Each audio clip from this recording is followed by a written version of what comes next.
बगल में आपका जादू घोड़ा है।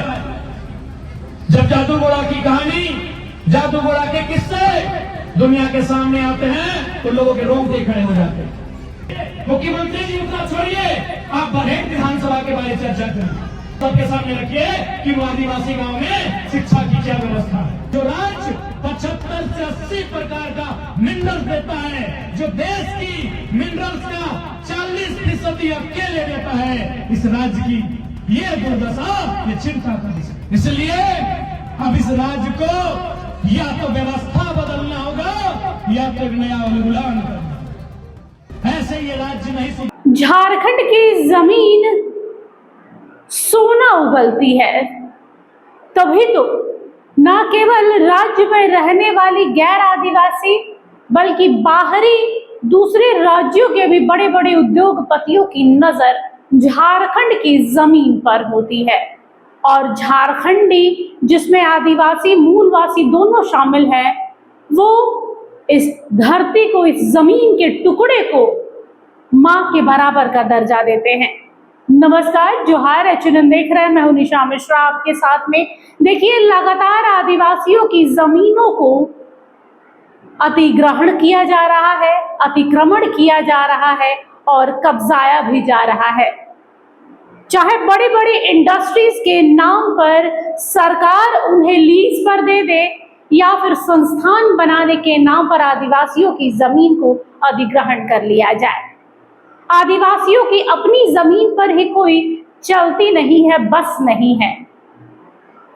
जयराम कल कोल्हान क्षेत्र में पहुंचे थे और वहां से उन्होंने आदिवासियों को इतना जरूर कहा है कि आप लोकतंत्र में रह रहे हैं, आप आजाद भारत में रह रहे हैं, लेकिन तब तक आप आजाद हैं जब तक आपकी जमीन पर किसी कॉरपोरेट वाले व्यक्ति की नजर नहीं पड़ रही है। जिस दिन किसी कॉरपोरेट, किसी बड़े उद्योगपति, बिजनेसमैन की नजर आपकी जमीन पर पड़ी कि आप गुलाम हो जाएंगे। एक बार सुनिए टाइगर जयराम महतो ने कोल्हान की सरजमी से कैसा विद्रोह का उलगुलान किया है। उत्तर प्रदेश से बना उत्तराखंड, लेकिन जब झारखंड की बात आती है, आपको मालूम है 88 सालों का संघर्ष हमारी आंखों के सामने, 88 सालों का संघर्ष और हजारों लोगों की कुर्बानी हमारे सामने आती है, तब जाके हमने झारखंड राज्य लिया है। हमने और भी राज्य बने हैं। बगल में आपका जादू घोड़ा है।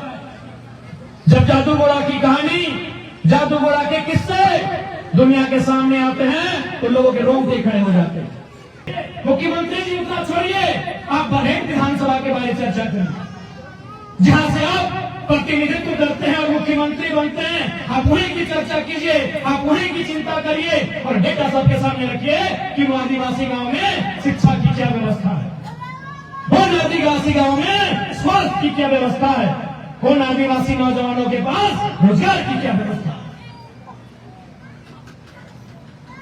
ये तब होगा जब एक विजनरी लीडर हमारे इस राज्य को चलाने का काम करेगा। लेकिन अब मुख्यमंत्री जी केवल अपने परिवार के सदस्यों के बारे में सोचते हैं और जिसका परिणाम भी है उनकी अर्धांगिनी गांधी से विधायक, उनके छोटे भाई दुमका से विधायक, उनकी भाभी विधायक रह चुकी है, इस बार हार गई। तो क्या आदिवासी समाज का उत्थान मतलब केवल मुख्यमंत्री के परिवार का उत्थान ही है? केवल मुख्यमंत्री के परिवार के उत्थान में आदिवासी समाज का उत्थान नहीं है? ये आदिवासी समाज को तय करना होगा। काफी होता है 2 बार पूर्ण बहुमत से सरकार में आना, काफी होता है। आज बताएंगे कि उन्होंने क्या रोड मैप तैयार किया है। उनसे पूछना चाहिए कि आने वाले 3 सालों का, 5 सालों का झारखंड का दशा क्या होगा। इस राज्य में जैसे जैसे दिन बढ़ रहा है, जैसे जैसे समय बढ़ रहा है, इस राज्य की जमीनें लगातार उद्योगपतियों को दी जा रही है। खनन के नाम पे, उद्योग के नाम में, कंपनी के नाम पर और विस्थापित किया जा रहा है यहाँ के आदिवासियों। इसलिए यह आदिवासी समाज को संकल्प लेना होगा कि झारखंड की दशा को, झारखंड की दिशा को किस ओर लेकर जाना है। आज दुर्भाग्य की बात है कि इस राज्य में इतने मशक्कत के बाद, इतनी मेहनत के बाद इस राज्य को हमारे पूर्वजों ने लिया, लेकिन आज हमें क्या मिला? अभी रास्ते जा रहे थे, सैकड़ों बहन जो स्वास्थ्य तैयार का काम कर रही हैं, उनका कहना है जनवरी से मानदेय नहीं मिला है। यहाँ भी सैकड़ों की संख्या में बहनें बैठी हैं, कोई जल सैया है, कोई आंगनबाड़ी में सेविका है, सहायिका है, कई तरह के मानदेय के साथ कार्य कर रही हैं, लेकिन किसी का 6 महीने से, किसी का साल भर से मानदेय तक नहीं मिला। तो सवाल है कि आखिर इस राज्य के बनने उसका मकसद क्या था? आज भी तो खुलेआम इस राज्य की खनिजों को लूटा जा रहा है, खुलेआम इस राज्य की खनिजों को लूटा जा रहा है। कोयला हो, अपरक हो, तांबा हो, ब्रोमाइट हो, बॉक्साइट हो, बालू हो, तमाम खनिजों को खुलेआम लूटा जा रहा है। और किसी भी अधिकारी से अगर आप बात करिएगा, उनका एक ही कहना होता है कि हमारा डील सीधा सीएमओ से होता है, हमारी बातचीत सीएमओ से हो गई है, हम तो सीएमओ से ही यहां पोस्टेड हुए हैं। और ये सच्चाई है कि आज जिस जो खनिज विधिवत रूप से यदि उसका कार्य होता तो एक बड़े रेवेन्यू के तौर पर हमारी सरकार को मिलता, हमारी सरकार के खजाने में होता, वो बजट बनकर हमारे सामने आता और उससे राज्य के आम व्यक्ति का भला होता। लेकिन आज कहने में कोई गुरेज नहीं है। आप कोल्हान में रहते हैं, मैं आपको एक महीना नहीं 1 साल का समय देता हूं, जाके आप स्टडी करिए, जाके आप अध्ययन करिए और हम 100 अमीर लोगों की सूची मांग रहे हैं आपसे। वो सूची ला के हमें दिखाइए कोल्हान से और बताइए कितने आदिवासी मूलवासी हैं। मैं 1 दिन नहीं, 1 महीना नहीं, आपको 1 साल का समय दे रहा हूं।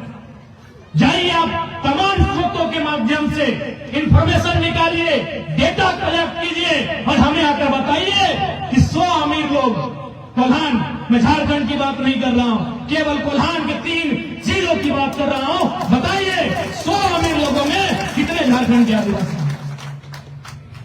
क्या ठीक है अभी आपने स्टडी नहीं किया है, अभी आपने अध्ययन नहीं किया है, अभी आपने डेटा कलेक्शन भी नहीं किया है, अनुमान बताइए कितने हो सकते हैं? अनुमान बताइए कितने हो सकते हैं? कोल्हान प्रमंडल में 100 अमीर लोगों की सूची में जो बहुत ज्यादा रुपये पैसा कमाते हैं, जो मिलेनियर हैं, कितने होंगे आदिवासी मूलवासी? ठीक है, अभी आपके पास कलेक्शन नहीं है डेटा का, अनुमान बताइए। 0। इसी दिन के लिए झारखंड राज्य, क्यों झारखंड राज्य? 2,500 रुपया का मैया सम्मान योजना पाने के लिए झारखंड राज्य, किसी लिए झारखंड राज्य? कहां है हमारे लोग? यही तो सवाल है आज, कहां है हमारे लोग? आज हमारे लोग कहां है मालूम है? आज हमारे लोग प्रदेशों में मजदूरी कर रहे हैं, आज हमारे लोग दूसरे देशों में जा रहे हैं, आज हमारे लोग दूसरे राज्यों में जा रहे हैं।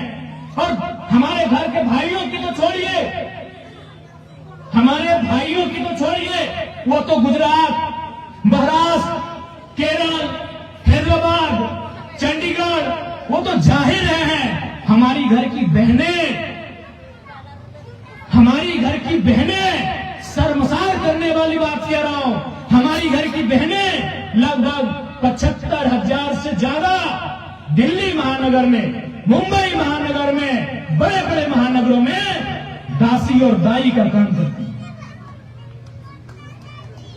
ये हमारे राज्य की सच्चाई है, जिससे जो राज्य 27% कोयला देता है, जो राज्य ब्रोमाइट देता है, जो राज्य बॉक्साइट देता है, जो राज्य 75 से 80 प्रकार का मिनरल्स देता है, जो देश की मिनरल्स का 40% अकेले देता है, इस राज्य की ये दुर्दशा, ये चिंता का विषय।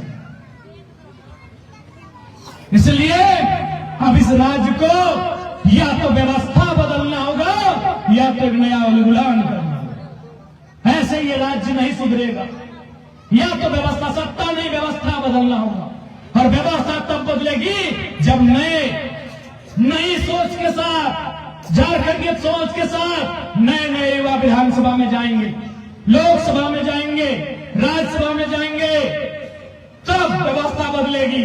और नहीं तो एक बुलबुलान लाना होगा और इस राज्य में जितने भी खनिज संपदा जो अवैध रूप से निकासी किया जाता है उसकी नाकाबंदी करनी होगी।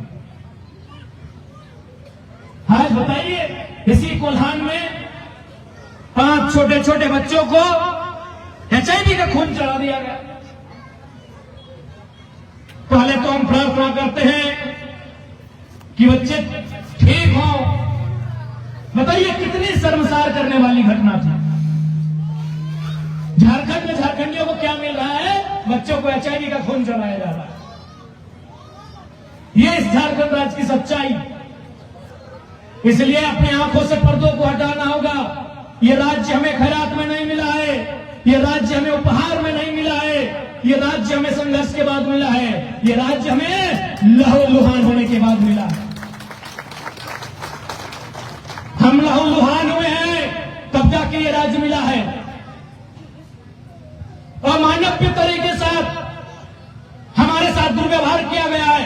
गुआ गोलीकांड, यही चाईबासा का अस्पताल, शायद 80-82 का वो समय 12 लोगों को अस्पताल से निकालकर, जो घायल थे, बीमार थे, लाचार थे, अस्पताल में भर्ती थे, उन्हें निकाल कर लाइन में खड़ा करके गोली मारा गया था। क्या भूल गए वो मंजर? हमने इन परिस्थितियों से राज्य लिया है, लेकिन आज इस राज्य के लोगों को क्या मिला? जहां जहां मोदी जी के मित्र अडानी जी ने टांग रखा, चाहे वो अरावली का पहाड़ हो, चाहे हमारे बगल में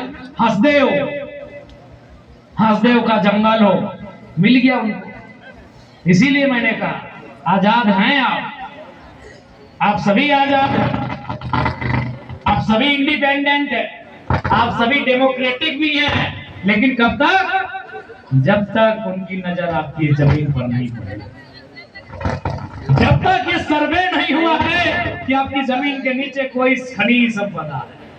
नहीं तो अच्छा होगा छोड़ के चल जाइए, और नहीं तो ले ही लेंगे। अब ये सोचना है कि क्या ये व्यवस्था सही है? अगर नहीं है सही तो बिरसा की धरती से, फोटो की धरती से, निर्मल की धरती से एक नया संकल्प आने की जरूरत है।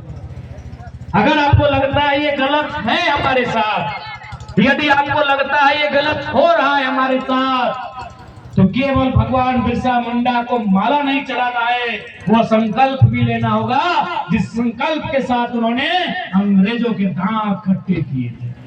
स्वास्थ्य की व्यवस्था तो फेलियर हो चुकी है। आज सरकार वहां भी देखिए, रिम्स 2, बिल्कुल मैं पूरे मन से रिम्स 2 का बनने का समर्थन करता हूं, लेकिन जबरदस्ती आदिवासियों की जमीन पर नहीं बनना चाहिए।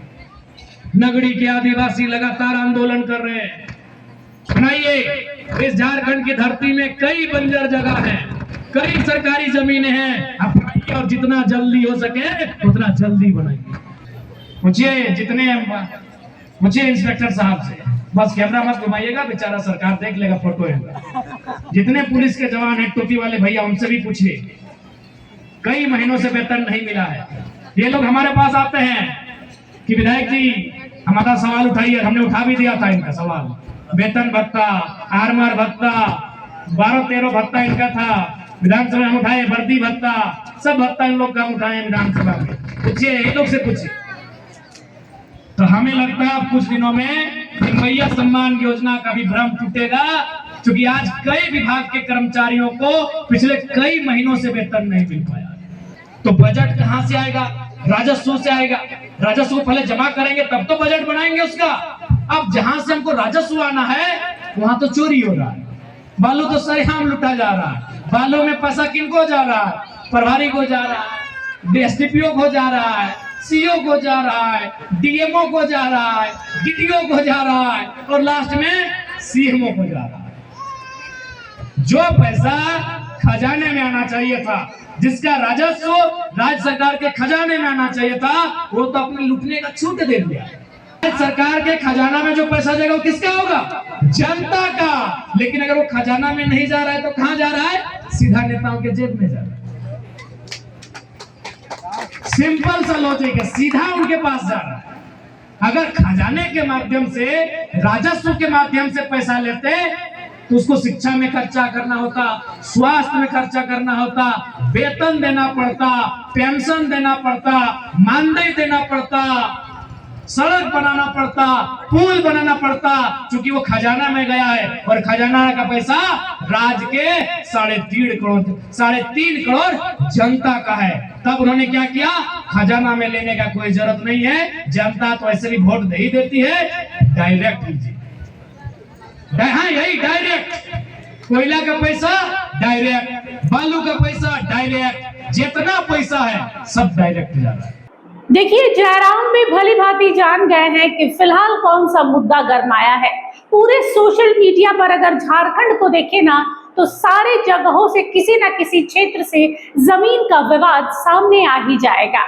हाल फिलहाल में हमने ही देखा है अतिक्रमण और अतिग्रहण को लेकर, जहां पर यहाँ पर पूरे रांची में, झारखंड के कई जिलों में जहां पर अतिक्रमण वाला बुलडोजर चल रहा है, तो नगड़ी की जमीन को अधिग्रहित किया गया है रिम्स 2 बनाने के लिए।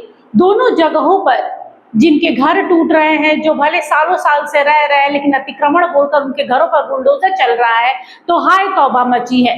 दूसरी ओर नगड़ी के जो आदिवासी रैयत है, उनकी जमीनों पर रिम्स 2 बन रहा है, हाय तौबा मची है, क्योंकि उनकी जमीन ही उनके लिए सब कुछ है। और शायद जयराम भी भली भांति जान गए हैं कि आदिवासियों की जमीन जब तक उनके हाथों में है, उनके कब्जे में है, उनकी अपनी जमीन, तब तक वो मालिक है। जिस दिन उनकी जमीन किसी कॉर्पोरेट या सरकार के पास चली जाती है, उस दिन महज वो सिर्फ गुलाम बन के रह जाएंगे और कुछ नहीं। फिलहाल के लिए बस इतना ही। देखते रहिए HNN न्यूज। नमस्कार, जोहार। अगर आपको हमारा ये वीडियो अच्छा लगा तो इसे लाइक करें, शेयर करें और हाँ, सब्सक्राइब करना ना भूलें।